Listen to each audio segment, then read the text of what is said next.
ফুটবে হাসি মা বাবার আর চলবে জোরে কোন আমরা পানি খেতে যাই কিসের পানি? ভাগ্যের চাকা অনেক রোদ ঘুরবে পানি খেতে আর যাই আমি আর রোজ তোমরা পানির কথা কই, পানির কথা কই, তোমার কাছে থাকি দাও।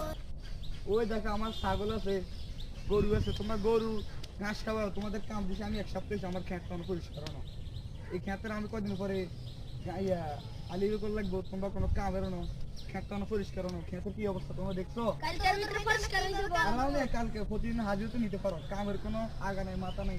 কাম করো নি আর পানির কথাকে প্রতিদিন করো কিসের আকাশের মেঘ ধরেছে, কতক্ষণ পরে আবার সন্ধ্যা হয়ে যাবে। তোমরা কাজ বাকি দাও, কাম রে কাম হয়েছে নি রে? দূর আমি আমরা কাম আমরা করে না আমরা কাম করতাম না আমরা বলতাম এ তোরা আমারে আমরা বলতাম আমরা কাম আমরা যদি একজন পুরো দিন বই থাকতাম তাহলে আমরা হাজিরা আমরা লই যাবেন আমরা হাজিরা নিতাম আজ যদি বই থাকতাম তাহলে আমরা সমস্যা না বই থাক